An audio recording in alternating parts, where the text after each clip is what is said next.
Em nome do Pai, do Filho e do Espírito Santo. Amém. São José, valei-nos. Dileto e amado ouvinte deste programa, aqui de perto e também os de longe, quero abraçar você nesta manhã com um abraço de fé e desejar que a sua quarta-feira, sob o olhar intercessor de São José, seja frutuosa.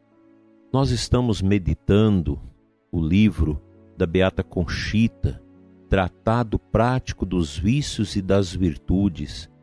Hoje nós vamos apreciar a locução interior que esta beata teve, como se Jesus estivesse falando ao seu coração, instruindo a sua vida sobre um tema muito importante que todos nós já sofremos na nossa vida: a perseguição. A perseguição é uma das graças com as quais presenteio as almas prediletas do meu coração. Há perseguições patentes, causa de terríveis sofrimentos para a alma. Há outras piores que, silenciosas e ocultas, causam mais dano que as anteriores. Na escuridão e no segredo, afligem a alma contra a qual se dirigem. A perseguição contra os bons eu a permito.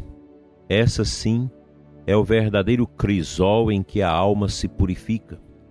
Na perseguição, a alma abandona aqueles afetos perversos que a prejudicam. Cruel e impressionante é a perseguição, em especial a do inocente, que se enfurece contra uma vítima pura. Todavia, é também a mais repleta de recompensas celestiais. Bem-aventurados os que são perseguidos por causa da justiça, porque deles é o reino dos céus. Contudo, não acrediteis que todos os que a justiça humana persegue sejam herdeiros do mesmo reino. Só os que são difamados e desprezados sem culpa, por malícia humana ou permissão divina, para que suas virtudes sejam provadas e seus méritos aumentados. Na perseguição encontram o fruto valioso do desprezo alheio. Não creiais que eles alcancem meu reino só por serem injustamente perseguidos. Da alma inocente perseguida, exijo o silêncio na dor, o perdão ao inimigo, a alegria de sofrer.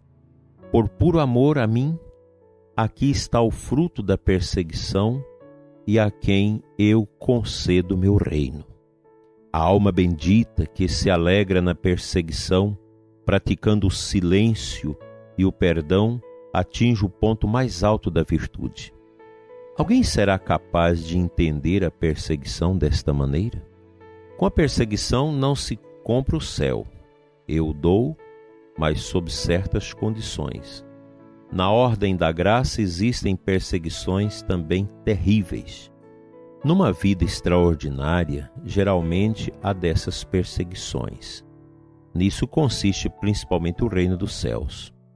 O mundo e os mundanos se opõem a mim e ao que é meu, não abertamente, o que seria menos prejudicial, mas por meio de dissimulações, hipocrisias e aberrações disfarçadas de virtudes. Toda alma que se entrega a mim passa, em maior ou menor escala, por uma indispensável perseguição purificadora. Embora a perseguição seja uma grande graça na vida do homem e do espírito, pode ser uma pedra de tropeço na qual geralmente sucumbem as almas fracas.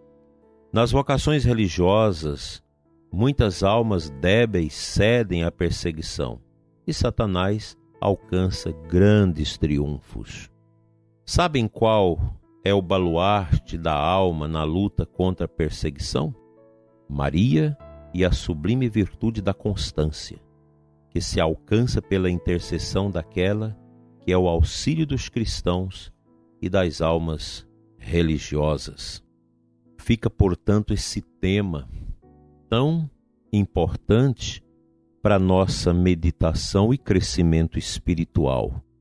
O cristão de alma forte, de caráter determinado, sabe acolher com paciência as perseguições e sabe sobremaneira que as perseguições passam, que elas terminam e que a virtude da prudência, da humildade, da paciência são muito importantes nesses processos de perseguições.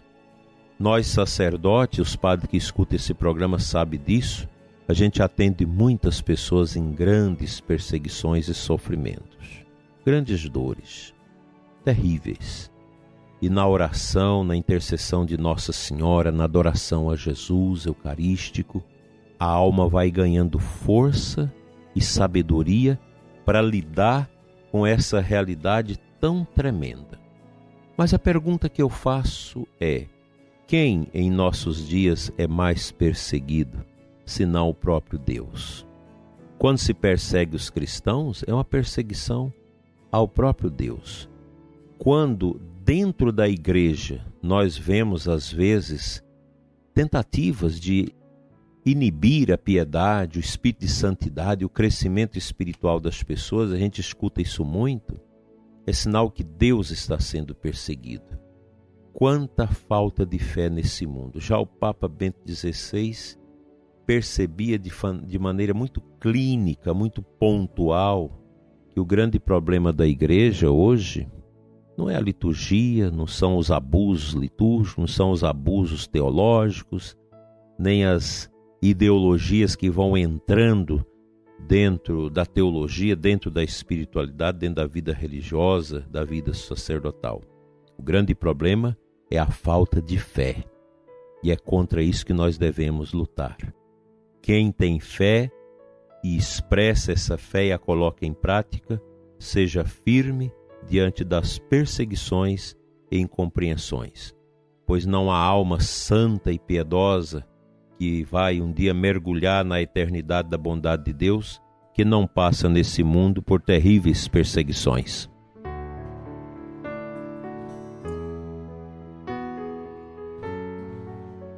O Evangelho da Santa Missa desta quarta-feira, Marcos 3, de 1 a 6, eu quero partilhar com você o versículo 5 e 6. Jesus então olhou ao seu redor, cheio de ira e tristeza, porque eram duros de coração, e disse ao homem da mão seca: estende a mão.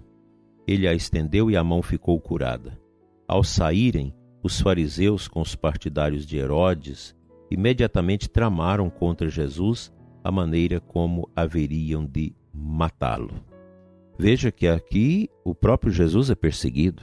Perseguido por quê? Porque faz o bem. Essa é a perseguição ungida. É a perseguição que vai produzir frutos no coração. Quando você é perseguido por causa da fé, por causa da piedade, por causa da santidade. Outro dia eu vi uma missa na televisão. Uma pessoa, um jovem, ajoelhou para receber a comunhão na boca e o padre parece que queria até matá-lo. Com tantos absurdos, com tantas palavras. Isso é perseguição. Perseguição do sacerdote a uma alma piedosa que quer receber Jesus de joelho. Está permitido lá no missal. Quem vai contra isso está perseguindo, atentando à piedade das pessoas. Aí o sujeito, ainda com a boca suja, tem o desplante de dizer: mas isso é falsa piedade. Não é não. Quem somos nós para julgar o interior das pessoas, as expressões de fé das pessoas? Nós sacerdotes temos que ter muito cuidado, porque o inferno nosso, o inferno para os sacerdotes não é nada fácil, é terrível. Como já não se crê mais nas coisas eternas e na maldição, na perdição eterna, então nós acabamos por perseguir as pessoas que querem ganhar o céu. Precisamos tomar consciência da nossa responsabilidade na igreja. Nós não podemos ser tiranetes, agir contra aquilo que a igreja ensina, perseguir as pessoas que têm fé, que têm piedade, que rezam, que adoram. Nós não podemos fazer isso. Quando nós, sacerdotes, fazemos isso, é porque nós já perdemos a noção de eternidade. A nossa fé já foi para o balaio, para não dizer para o tambor de lixo. Nós já não temos mais este afã, e aí a gente acaba perseguindo as pessoas. Grupos de terço dos homens que é fechado, padre, não precisa disso, é bobagem, esses homens ficar rezando o terço. Isso eu já tive experiência, e não faz muito tempo. Aqui, terço dos homens que é fechado. A igreja fechando a porta a esses homens que querem rezar. Onde nós vamos parar com isso? Precisamos ter muita consciência para sermos humildes diante das provações, das perseguições nesse mundo, mas precisamos também ter uma consciência firme de evitar que a gente seja agente de perseguição aos outros. Nós não podemos perseguir o outro, armar cilada para o outro, desejar o mal para o próximo. A nossa vida cristã, ela deve estar enquadrada dentro deste arbor da santidade. Que o Senhor nos livre das perseguições, mas nos dê força para encará-las e nos proteja contra a soberba, a jactância e o orgulho que pode nos levar a perseguir o outro. Amém.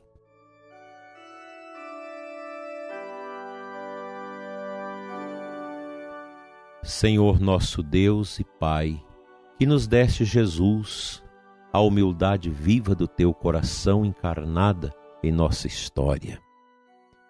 Concede-nos, Senhor, esta graça de sermos humildes, pacientes, diante das cruéis perseguições deste mundo.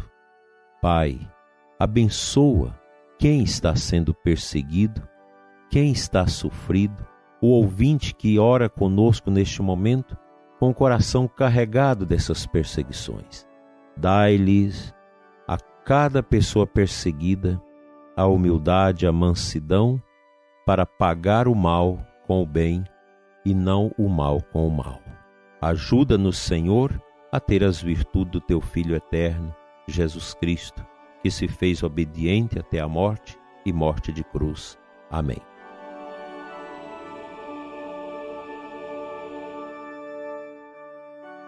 Pela intercessão do glorioso São José, venha ao seu coração, prezado ouvinte, a bênção de Deus Todo-Poderoso, Pai, Filho e Espírito Santo. Amém. Até amanhã, se Deus assim nos permitir. Fique na paz e na humildade de Cristo.